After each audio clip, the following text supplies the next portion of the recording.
Hello, Brobs. I'm back with more books. These are new book arrivals from earlier today when I went to a library book sale, wherein I was banned from YouTube for spamming. I'm not sure what I spammed, but I have a feeling it was something to do with me including about 5 seconds of video of what's her name, Donna Tartt, in a short that I made. So, yeah, I guess I'm back. I'm going to sneeze. Hold on. So I went to this book sale with high expectations, and even though I got 3, 6, 8, 10, 12, 14, 16, 18, 20 books, I was expecting more like 50. The sales become more and more, I guess, watered down. A lot of these, what they're doing now is taking the Mylar jackets off of library books and selling them so you don't think that they're library books, which is kind of a great plan if you're trying to get rid of old library books that people don't want, but I don't know. Anyway, what was I going to say? There was one more thing I had to say here. I don't know.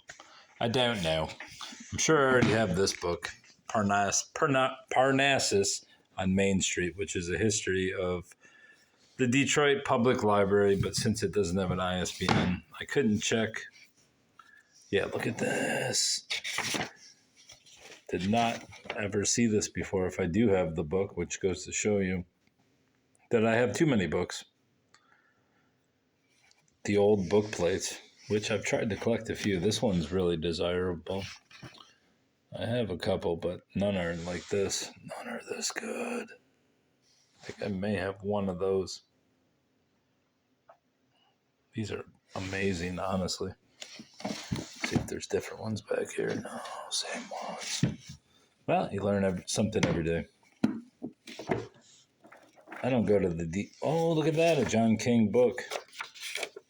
See, this is the biggest, second largest bookstore in the world, I think. And the biggest in Michigan, obviously. I have not been there in a while, but I shall go back at some point. Like I said, I believe I own this book, but I don't know. It's a good looking book. It's got its jacket. It's from 1965. It's a classic. Wayne State University. Good jacket. Figured why not? Only $1. Only $1. All hardcovers were $1 and paperbacks were 50 cents. The library sale was, you have to wait in line. So I basically stood out in line in 75-degree heat with pants on, and I was hot before I got in, and then I got inside and the air conditioning wasn't on, so it was kind of miserable and wasn't particularly happy, and I wasn't finding things I wanted to find. But let's see if this is a first edition. Tis. So that makes me happy. No one else even looked at Solzhenitsyn. I may go back to this sale tomorrow. 1968, so figure 56-year-old book. Yeah. With the jacket, though it's a bit tanned and what have you. A History of Power, Love, and Greed in 11th Century England. Queen Emma and the Vikings, Harriet O'Brien. Never heard of Queen Emma, quite frankly. What years was she? Doesn't say. From the book. By birth, Emma herself was a Norman, but she effectively became the wife, mother, and aunt of England. She married and outlived 2 English kings, saw 2 of her sons crowned and enthroned, and was great aunt of William the Conqueror. Her story is one of power, politics, love, greed, and scandal. By tracing that story, the England that became her home emerges. It was in England that Emma's Norman family was shortly to conquer and change radically, and her story tells us why that happened. Be honest, I don't know much English history, but I've slowly been compiling quite a list of stuff. Vanity Fair by Thackeray. I've always wanted this book, and I started watching the movie, the 1930s version, and I kind of regretted it, but I still wanted the Thackeray book because Thackeray is interesting. What's this say? It's like someone cut the name out. What's that say? Sackett? Something Sackett. Sackett. Why does this look like there's some kind of illustration on there? See that? I wonder if that's in the back too. And there it is. There it is. That's weird. Vanity Fair. Pen and pencil sketches of English society. 1947, does it say? Or is that 1847? I'm sure that's, facsimile. What's this from 1925? 1930. As the manager of the performance sits before the curtain, on the boards. So I got some Thackeray. I haven't seen his drawings from here, but Thackeray was a pretty good artist. I mean, this is cartoonish, but you get the point. This book I know nothing of, but since we're probably approaching World War III and the unofficial apocalypse, I figured I might as well pick it up just for novelty's sake. Los Cuatros Jinetes del Apocalipsis, Vicente Blasco Ibanez. 1918, E.F. Dutton. It's in great shape, too. It's a 9th printing, so it's not early, but I doubt it's highly sought after or worth much, but you never know. Interesting enough topic. I imagine this is a novel, but who knows? Don't matter. Very good shape, so I got it. This one had an interesting jacket, and though I'm not much interested in the story of the Irish race, I mean, it's a cool looking book. I assume that's Seamus McManus, but I could be wrong. What's that say from the library of Michael J. Ferrion? Ferroy? Pharisee? Can't read it. What's it say? I think it's Pharisee. Revised edition. What's it from the 60s? 1970.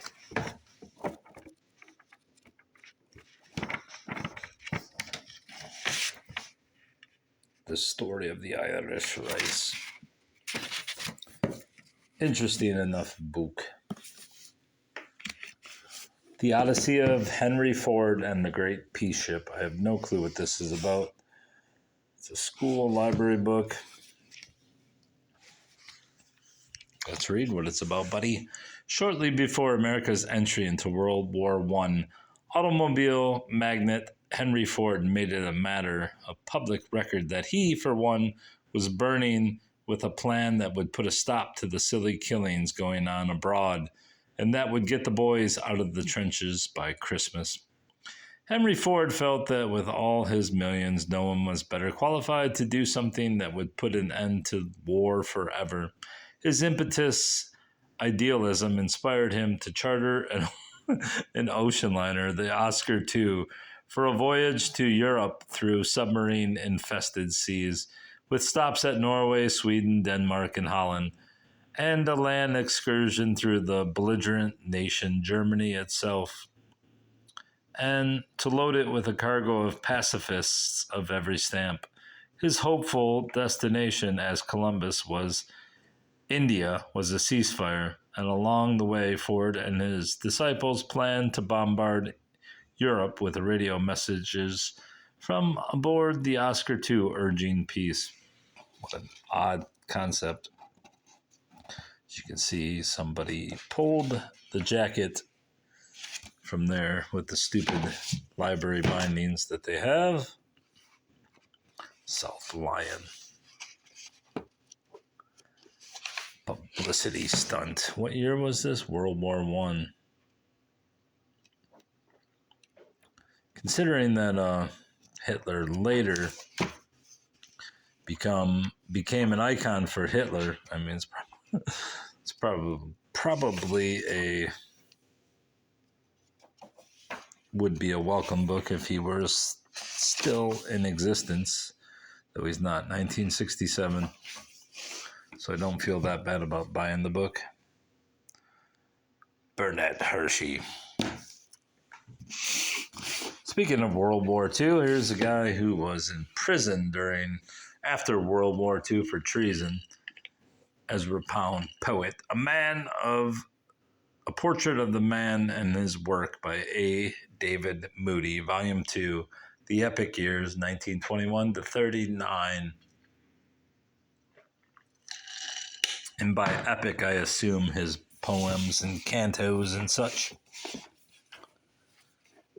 Again, another library book, which I'm not happy about, but whatever. Oh, and there's writing in a fucking library book. Or is that not writing? I think that's part of the book. All right, well, I use profanity for no reason. Let us move on, bruv. God damn it. Get in there. Get in there. Let's drink some more beer so I can slur. Wish I could say I'm a hearty drinker, but one beer kicks my ass. Every time. No matter if I drink a beer a night for 10 years straight, I still get my ass kicked by one beer.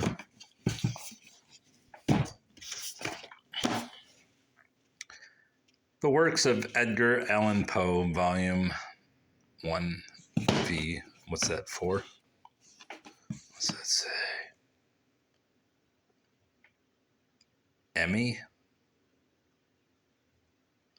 R. Tursky? Or Ermine? I think it might be Ermine. Whatever, bruv. It's only one volume, so. The Works of Edgar Allan Poe, Volume 4.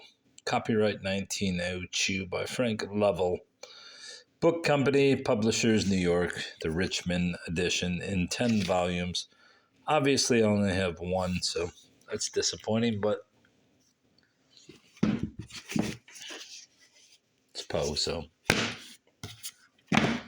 The summing up, a great author reveals the wisdom of a lifetime. This seemed interesting enough. I never suspected that Somerset Maugham looked like an evangelist or a businessman, but there he is. A great man looks at life and art. I have known men of affairs who have made great fortunes, but in everything unconcerned with their business appear to be devoid even of common sense.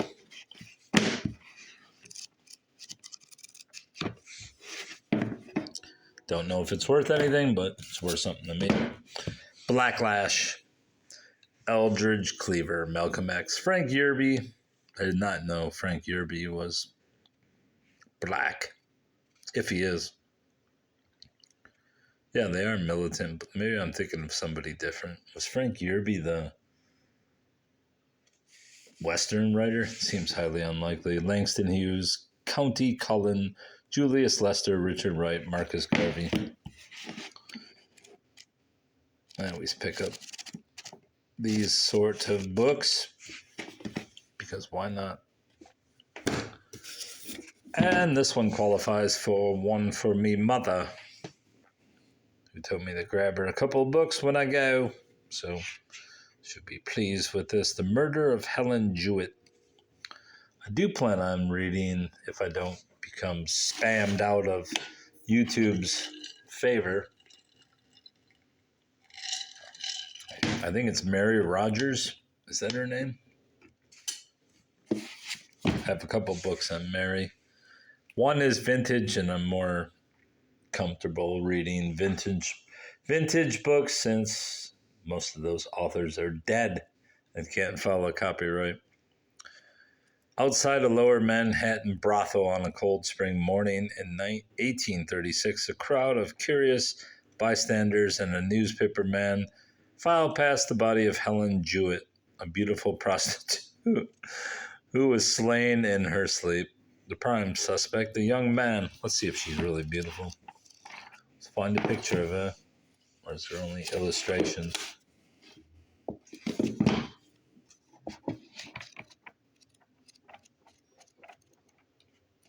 I think it's only illustrations, bruv.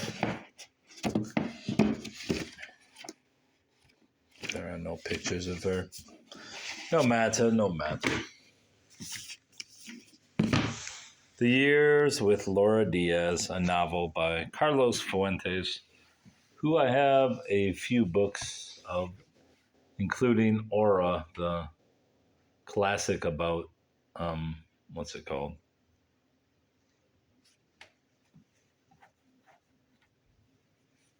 Kind of out-of-body experience or a ghost. But yeah, I have that book. So I don't know if he's still alive or what. He may be. Detroit? What the fuck, man? What's he's got a connection to Detroit? That would be convenient for me. Let's see. 2000. So he may well be dead.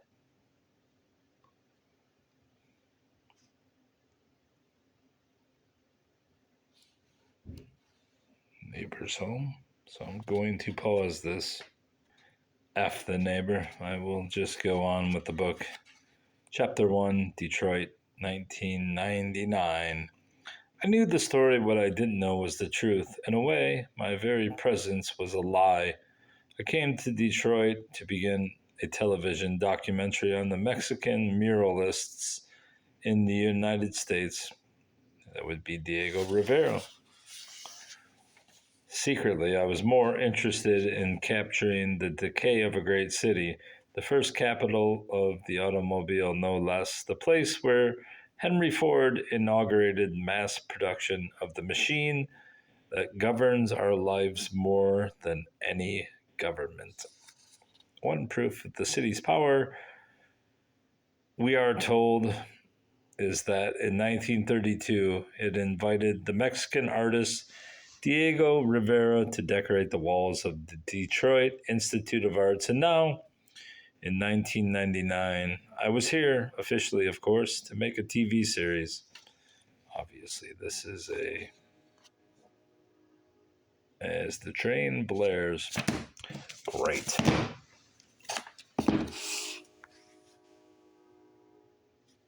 Blare on, buddy.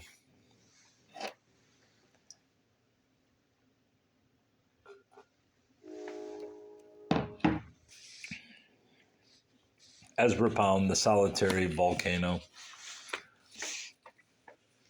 John Titel. Pound's life presents, look at this bullshit. It's another ex-library. But at least they didn't. The jacket is affixed to the boards, which really makes me unhappy. Pound's life presents the puzzle of a humanist who studied many languages, ancient and modern, who read and translated in a vast expanse of the world's literature, who changed the way poets used language in our time, but who became our archetype of the literary pariah, a sort of King Lear of modernism. Yeah. And there's Neruda. the memoirs. What the hell that means? Memoirs, Neruda. I suppose they're written by him. In these memoirs, our recollections, there are gaps here and there. Sometimes they are forgetful because life is like that. I assume he wrote it since it's called memoirs, but I can't find the title page. I don't know. Translated from the Spanish by Hardy Saint Martin. Or is it Saint Martin? So yeah, winner of the Nobel Prize in Literature.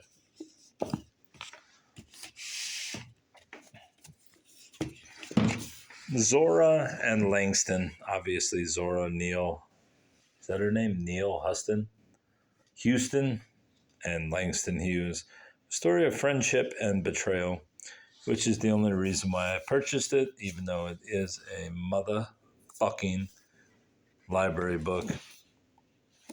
And it looks like it has some water damage, which I did not see, but as I said, I was already disgusted by the library's lack of air conditioning with 100 people in a small room. I felt like I was going to pass out, but I did not. So yeah, I don't like the fact that they're taking off these jackets or the Mylar jackets off of library books. So they appear to be just standard fare books, but whatever. I guess you got to make money to build the library up, so I guess I shouldn't complain, even though I am right now. So yeah, that's kind of interesting that they, is it interesting though? I don't know, bruv.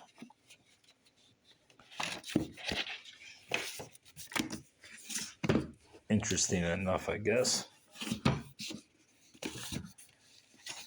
Probably the 4 best books of the group. Joyce Brick, which is an introduction to the language of James Joyce by the author of A Clockwork Orange, Anthony Burgess. Apparently, he wrote 2 books on James Joyce, well, novels, even though this has a split in the spine, and a bit of writing in it. I still got it because it was only 50 cents, and even though I don't particularly care for Joyce, even though I've only read a few chapters, there was nothing in it that suggested to me that I would like it further than what I read. But obviously Burgess has an appeal because of A Clockwork Orange, and I guess, I don't know. There's also another book. What is it? Didn't he write Enderby's? A couple books about Shakespeare's Dark Lady. Enderby's Dark Lady, which is about supposedly Shakespeare's mistress or some bullshit. Goethe's Faust by Louis MacNeice, an abridged version translated. Well, that's disappointing. But I still would have got it because of the cover. The cover's pretty good. I probably have 5 copies of this. This abridged translation of Goethe's Faust by one of England's most distinguished poets was originally commissioned by the BBC for broadcasting during the Goethe centenary in 1949, reducing by about 1/3 the total length of the play. Mr. MacNeice remains close to the latter, the spirit of the original. No, he doesn't. He's a butcher. Terrell, Plain and Simple by Anthony Lewis.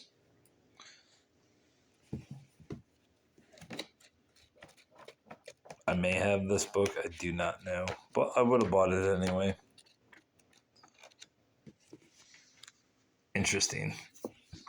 always like the tarot, even though I don't believe in it. Lastly, The Scapegoat by Daphne du Maurier, a novel of impersonation. Probably have a copy of this with a jacket, but this one was in good shape, so I got another copy. I mean, it's not in perfect shape. It's got a chipped out triangle there, and look at this woman. Look at it, bruv. And it's got little chips and missing pieces, but it was mostly there, and it's not a bad copy. Put a Mylar on there, and it will look beautiful. There was another copy of My Cousin Rachel, and what was the other one? Don't Look Back, maybe? I don't know what the hell the title was. But it was a more modern copy, so I just didn't get it. Despite the fact that it had a jacket on it, I probably should have got it now that I think about it, but the My Cousin Rachel copy was just a tattered jacket, so I left it behind. Not that anybody will pick it up except me, although there's a bag day, the last day of the sale, so maybe I will go back tomorrow, which is the official opening of the sale. Today was a pre-sale, which only members can go to, and considering I skipped 3 hours of work to go, I probably won't do it again. The sales just become increasingly, I don't know, just not that great. Well, mainly because most people don't read anymore. Probably because many people can't read. And when they do, they pick up garbage like, I don't know what, Stephen King or one of these new fucking Sarah Maas books, which are just complete rubbish. But that's that, bruv. Goodbye. Good boy.